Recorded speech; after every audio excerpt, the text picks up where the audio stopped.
ከሙሉ አልበም በኋላ ደግሞ ሁለተኛ አልበም ደግሞ ቡስካዎች የተሰኘ ምክንያቱም 16 ብሔረሰቦች አንድ ላይ ስለነበረን እኔ አሪን መጀመሪያ እንዲካስተውኝ ደግሞ ሌሎችም አርብቶችም የኛ ወገኖች ስለሆኑ በዚህ ልክ እኔን አይቶ እነሱም የራሳቸው ቋንቋ መስራት ይችላል በሚል ከሁሉም የተወጣጠ ዜማዎችን በማዘጋጀት የአርብቶ ልጆችን በማሳተፍ ቡስካዎችን ነው ሁለተኛ አሳትሜያለሁ ማለት ነው።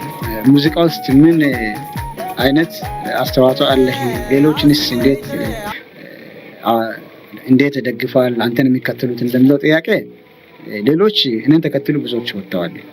ለምሳሌ ከአሪ እንደምታውቁት ታሪኩ ደሽታና ሊቶባ ሱፕራን ባከ እኔን ተከትሎ ወጥተዋል። እኔም ያለኝ እውቀት ተጠቅሜ እነዚህ ልጆች ከጎን ሆነው እንዲወጡ እኔን እንዲከተሉ ብዙ የራስን ሙያዊ እገዛ አድርጌያለሁ ማለት ነው።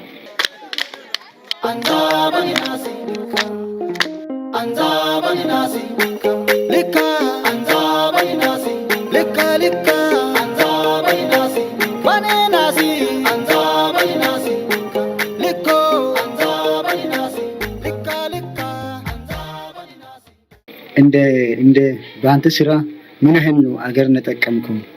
ያንተ የኪነ ጥበብ አስተዋጽኦ ምን ያህል ነው ለምለው ጥያቄ ኪነ ጥበብ በጣም ጉልበት አለ መሆኑን የሚረዳው እኔ አንደኛ አልበሙ በሚሰራበት ሰዓት ያልዳሰስኩት ትነለ ቦናጎንደ አሪን ለዓለም መጀመሪያ ያስተዋወቀ ቢሆንም በውስጡ አልበም ውስጥ በርካታ ስራዎችን ያካተተ ነበር። ለምሳሌ ኢታያ ኢነስዳ ሲለመጥ የሰው ሁሉ በላይ መሆን እንደሚችል ሲጠጣ የጣፈጠ በኋላ ላይ አደገኛ ድህነትን የሚያስከትል መጥፎ ነገርን ወንጀልን የሚያስከትል ስለመሆኑ እንዲገነዘቡ ይሄ እንደ ምሳሌ ነው። ሌላው ስለ ኤችአይቪ ኤድስ አስከፊነት ሌሎችም በርካታ ስራዎችን ያዙት ነው። እንግዲህ በኦዲዮ የሰማችሁት ብዙ አይነት መልእክት ያለ አልበም ነበረ። ከዛም አልፎ ሁለተኛ አልበም ላይም እንደዚሁ በተመሳሳይ በብዙ ርዕሰ ጉዳዮች ላይ አሪ ውስጥ የሰራሁትና ኪነ ጥበብ ትልቅ አስተዋጽኦ አለ ብዬ አስባለሁ።